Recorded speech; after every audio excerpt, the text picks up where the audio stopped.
इस वीडियो में जानेंगे कि पीएचपी क्या है, पीएचपी इसका क्या उपयोग है, पीएचपी कैसे काम करता है और इसके एडवांटेज क्या हैं पीएचपी के और डिसएडवांटेज क्या है पीएचपी के। ये सारा कुछ जानेंगे हम सिर्फ एक वीडियो में। आप आप समझिए कि पीएचपी ऐसा पावरफुल लैंग्वेज है कि अगर आप इसे सीखना चाहते हैं तो इसे सीख कर आप अच्छा खासा पैसा कमा सकते हैं। आपका कोई बिजनेस है उसको सेटअप कर सकते हैं, डिजिटली बना सकते हैं, लाखों रुपए महीने कमा सकते हैं या तो किसी अच्छे कंपनी में जॉब कर सकते हैं।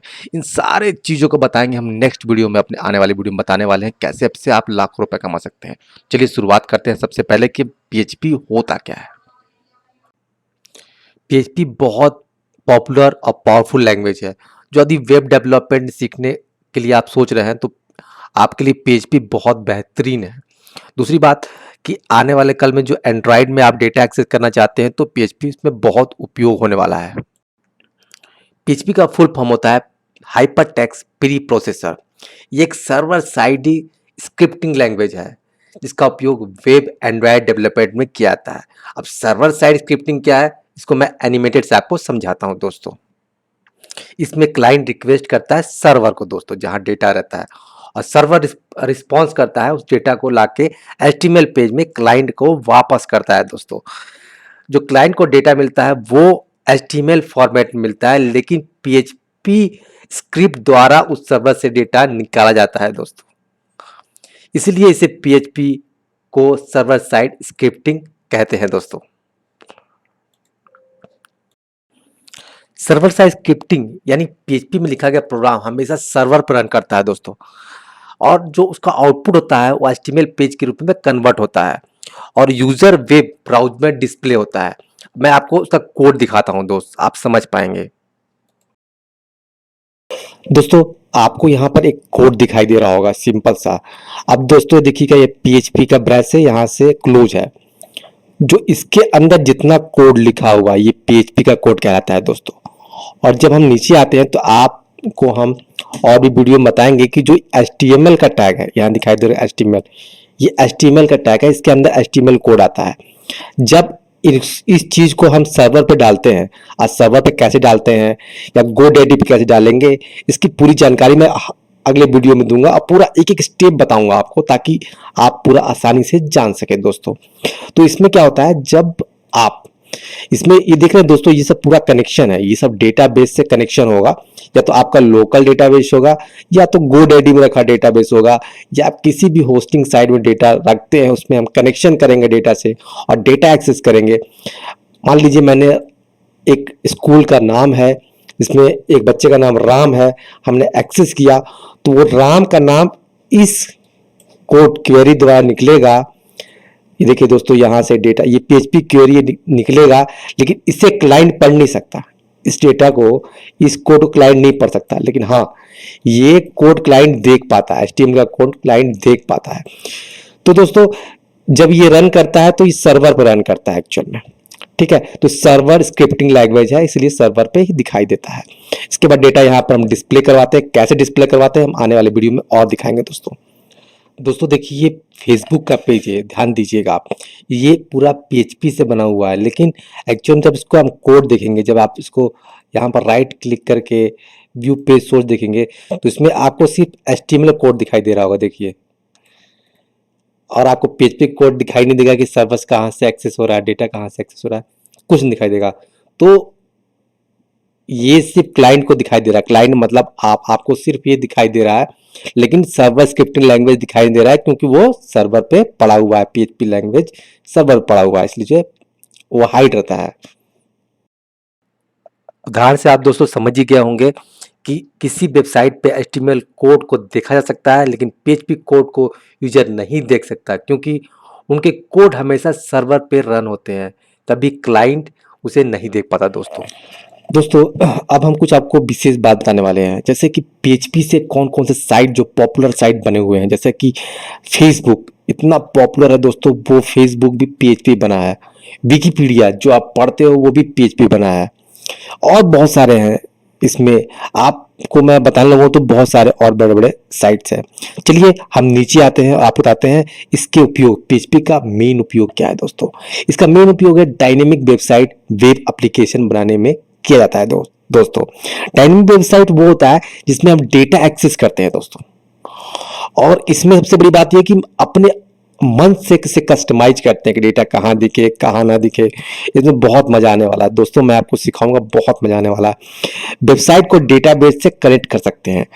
डेटाबेस से कनेक्ट करने के लिए मैंने आपको बताया कैसे कनेक्शन करते हैं, वही कनेक्शन को हम डेटाबेस कनेक्शन करते हैं, जिसमें डेटा को हम इंसर्ट कर सकते हैं, अपडेट कर सकते हैं, डिलीट कर सकते हैं, बहुत सारी चीजें कर सकते हैं, इवेंट पैदा कर सकते हैं, यूजर लॉगिंग सिस्टम बना सकते हैं। यूजर लॉगिंग करता होगा जब आप कुछ चलाते होंगे फेसबुक में, अगर आप एक बार लॉगिन कर लिए दोबारा ऑटोमेटिक वो सिस्टम में जाके आप लॉगिन कर लेते होंगे।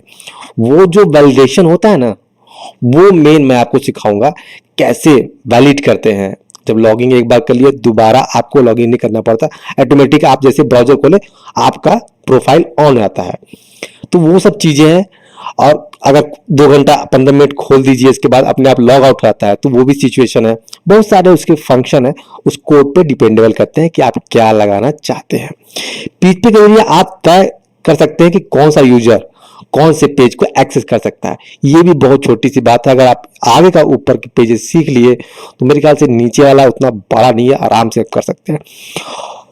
फॉर्म्स क्रिएट कर सकते हैं जिसके जरिए यूजर से आप डेटा इनपुट कराकर डेटाबेस स्टोर किया सकता है।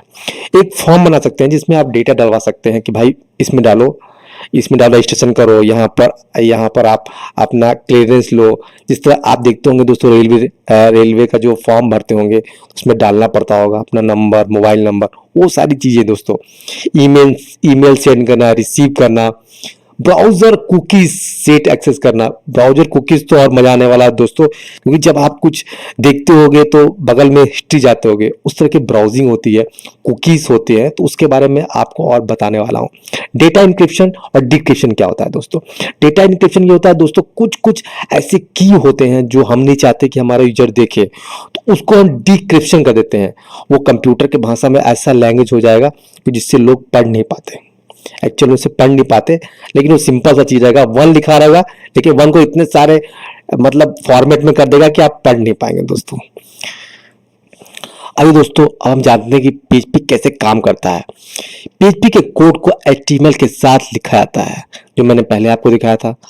इसके लिए एग्जीक्यूशन के लिए सर्वर इंस्टॉल होना जरूरी है, जो मैंने पहले आपको दिखाया कि पीएचपी का उसी पेज पे एचटीएमएल कोड भी था और पीएचपी कोड भी था। और एग्जीक्यूशन होने के बाद दोस्तों इसमें से बड़ा एग्जीक्यूशन मतलब कि जो काम को खत्म किया जाता है, सर्वर इंस्टॉल होना जरूरी है। उसमें एक सर्वर इंस्टॉल होना जरूरी है, मतलब लोकल होस्ट सर्वर। मैं आपको बताऊंगा कि कैसे कैसे सर्वर होता है, कैसे इंस्टॉल होता है, कैसे हम होस्ट करते हैं, सब मैं आगे आपको बताऊंगा। दूसरे पॉइंट में आते हैं दोस्तों, पीएचपी असल में एक सॉफ्टवेयर है जो कि वेब सर्वर में इंस्टॉल होता है, जहां यह वेब डेवलपर द्वारा निर्धारित टास्क को परफॉर्म करता है और उसके आउटपुट को कुछ ही मिलीसेकंड में यूजर के ब्राउजर पर सेंड कर देता है। दोस्तों सबसे बड़ी बात है पीएचपी की, सबसे बड़ा मतलब एडवांटेज मुझे लगता है, ये बहुत जल्दी टास्क परफॉर्म करता है। एकदम सत्य बात है, मैं खुद बनाता हूं और खुद इस बात को महसूस करता हूं। मतलब बहुत जल्दी, जैसे आपने कुछ टास्क दिया, जैसे कि मुझे इसमें 10 डेटा इंसर्ट करना है, आप क्लिक मारते जाइए तुरंत जल्दी जल्दी डेटा इंसर्ट करता है। दूसरी चीज, अब हम आते हैं अपने थर्ड लाइन पे। जब यूजर अपने वेब ब्राउजर के द्वारा किसी पीएचपी डॉक्यूमेंट के लिए सर्वर को रिक्वेस्ट करता है, तब सर्वर उस डॉक्यूमेंट को फाइंड आउट करने के बाद सबसे पहले पीएचपी प्रोसेस पर सेंड करता है। इससे कहने का मतलब ये है दोस्तों, जब यूजर वेब ब्राउजर द्वारा एक डॉक्यूमेंट मतलब एक कुछ डिमांडेड, मतलब जैसे मान लीजिए लाखों का रिजर्वेशन बना हो ट्रेन में जाने के लिए, उसमें मुझे सोहन नाम के आदमी का एक चाहिए कि वो किस बोगी में बैठा या किस नाम से है, तो हम जब उसको रिक्वेस्ट करते हैं, सबसे पहले जो डॉक्यूमेंट है वो जाता है सर्वर पे और पीएचपी प्रोसेस द्वारा उसे सेंड करके फिर एचटीएमएल में भेज आता है दोस्तों।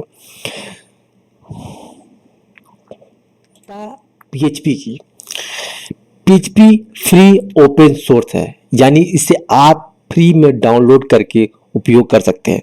दोस्तों ये बड़ा ही महत्वपूर्ण बात है कि पीएचपी एकदम फ्री है, क्योंकि हम लोग थोड़ा सा फ्री की तरफ ज़्यादा रुझान देते हैं और फ्री इंडिया में चलता भी है भाई। तो फ्री तो बहुत महत्वपूर्ण है। तो ये फ्री में है, आप फ्री में से डाउनलोड कर सकते हैं, फ्री में इसका उपयोग कर सकते हैं। और क्या चाहिए दोस्तों। ये प्लेटफॉर्म इंडिपेंडेंट है, यानी कोई भी प्लेटफॉर्म जैसे विंडो, लाइनक्स, मैक आदि में यूज किया जा सकता है दोस्तों। ये प्लेटफॉर्म इंडिपेंडेंट, इंडिपेंडेंट का मतलब होता है दोस्तों कि ये विंडो, लाइनक्स, मैक बहुत सारी चीजों में यूज किया सकता है। मतलब आराम से ये कैपेबल होता है, उसको एक्सेस, उसकी लाइब्रेरी एक्सेस हो जाती है। मैंने खुद एर्डिनो में यूज किया है इसे, EPS 8266 में मैं यूज किया हूं, तो मैं जानता हूं कि सच में अच्छा है दोस्तों, ये सच में बेहतरीन है। इसका सिंटेक्स बहुत आसान है, इसलिए इसे बड़ी आसानी से सीखा जा सकता है। ये भी सच है दोस्तों, इसका सिंटेक्स बहुत आसान है। अगर आप एक बार सीख लिए ना, कसम से बता रहा हूं, आप मास्टर हो जाएंगे इसके। इसका एक्सक्यूटेशन स्पीड बहुत फास्ट है, ये भी सच है। अगर आप जो भी टास्क लिखते हैं, जो भी लिख के जैसे ही डालते हैं सर्वर पे, आप उसे तुरंत ब्राउज करेंगे, आपको उसका रिजल्ट मिल जाता है दोस्तों। अब आते हैं बिल्ड इन डेटाबेस मॉड्यूल का उपयोग कर बड़ी आसानी से डेटाबेस से कनेक्शन क्रिएट किया सकता है दोस्तों। ये यहाँ पर जो बता रहा है कि डेटाबेस मॉड्यूल कनेक्शन, तो डेटाबेस का मॉड्यूल कनेक्शन है, ये एक मैजिक ट्रिक है। मैं आपको बताऊंगा, इतना अच्छा मैजिक ट्रिक बताऊंगा कि आप एक पेज पे कनेक्शन करके, एक पेज पे कनेक्शन बना के सारे पेज पे कनेक्शन कर सकते हैं। आप एक पैकेज बना सकते हैं सॉफ्टवेयर का, ये मैं आपको बताने वाला हूं दोस्तों, और बहुत बेहतरीन है। इससे क्या होता है, सॉफ्टवेयर लाइट वेट हो जाता है। अगर आप सारे पेज में कोड लिखेंगे तो उसका केप बाइट बढ़ेगा, पेज लोड होने में दिक्कत होगी। लेकिन मैं आपको ऐसा शॉर्ट कनेक्शन बताऊंगा कि कनेक्शन, सिर्फ एक कनेक्शन लिखने से आपका पेज हल्का होगा, डेटा बहुत जल्दी एक्सेस होने वाला है। पावरफुल लाइब्रेरी सपोर्ट, ये बात तो सच है दोस्तों। इतना पुराना लैंग्वेज है, इसमें इतने लोगों ने अपना अपना लाइब्रेरी बनाया हुआ है। बहुत से लोगों ने अपना, अब फेसबुक ही बना हो तो भाई उसमें लाइब्रेरी तो मजबूत होना ही है। नई टेक्नोलॉजी और फीचर के साथ PHP के वर्जन लगातार अपडेट होते रहते हैं, ये बात भी सही है। अगर आप GoDaddy पे देखो या कोई भी होस्टिंग साइट देखोगे ना, तो नया नया PHP का वर्जन आता है। वो आपको साइट में दिखाई देगा कि अब ये वर्जन आया है, वो वर्जन आया है, तो वो दिखाई देते लगता है। तो हाँ, PHP का नया नया वर्जन तो आपको हमेशा मिलेगा, और वो भी फ्री। सबसे बड़ी सोचने वाली बात है कि आपको फ्री मिलती है दोस्तों। और किसी पे जाओगे ना, अगर आप .NET पे चले जाओ तो उसका वर्जन का पैसा लगता है। पहले तो आपको फ्री दे देंगे, फिर पैसा मांग लेंगे। लेकिन PHP में ऐसा नहीं है दोस्तों। अपाची IIS दोनों के सर्वर कंपेटिबल है, मतलब ये दो सर्वर के लिए, अपाची दोनों के लिए मैं मानता हूं ये पूरा कैपेबल है, अच्छे से काम करता है। PHP के साथ सिर्फ MySQL ही नहीं बल्कि अन्य प्रकार के डेटाबेस जैसे MySQL, सर्वर, ओरेकल आदि भी उपयोग किए जा सकते हैं। ये भी सच है दोस्तों, मैंने खुद PHP से सर्वर और MySQL और ओरेकल सर्वर के डेटा एक्सेस किए हैं। मैं आपको बताऊंगा भी और दिखाऊंगा भी, और बहुत इजी भी है दोस्तों, बहुत इजी।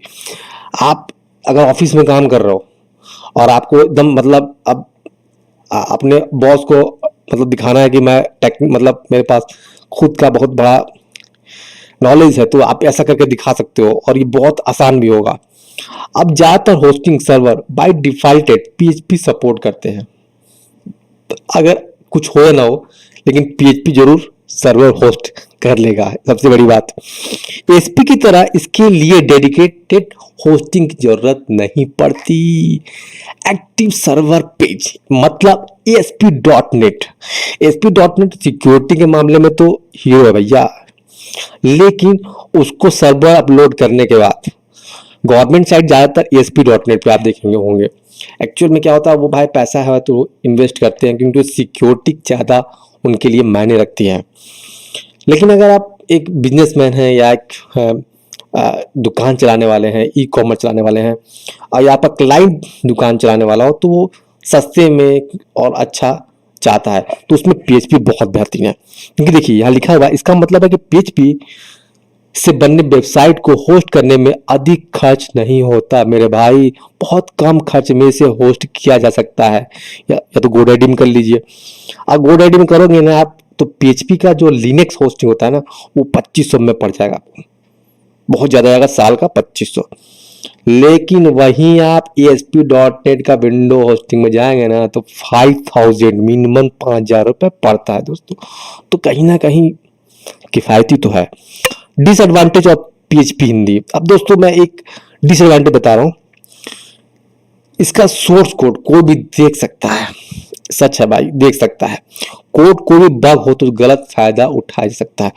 अगर कोड में कोई गलत बग हो तो उसका फायदा उठा सकते हैं, लेकिन ऐसा नहीं है दोस्तों। मैं एक बात आपसे, इतना आसान भी नहीं है कि कोई भी, नहीं तो फेसबुक इतने बड़े साइट, विकीपीडिया इतने बड़े साइट, कोई भी कुछ भी कर दे भाई डेटा के साथ उनके, ऐसा कुछ नहीं है।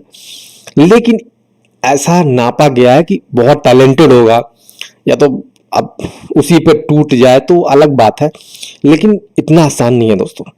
ये लैंग्वेज को भी बग को करके फायदा उठा लेना, ये लिखा हुआ लेकिन इतना आसान नहीं है। ये उस तरह, जिस तरह तारा तोड़ने का बराबर रहता है दोस्तों। ठीक है, लेकिन ये सच है। इस सच्चाई को मैं हटा भी नहीं सकता, सच्चाई सच्चाई भी है दोस्तों।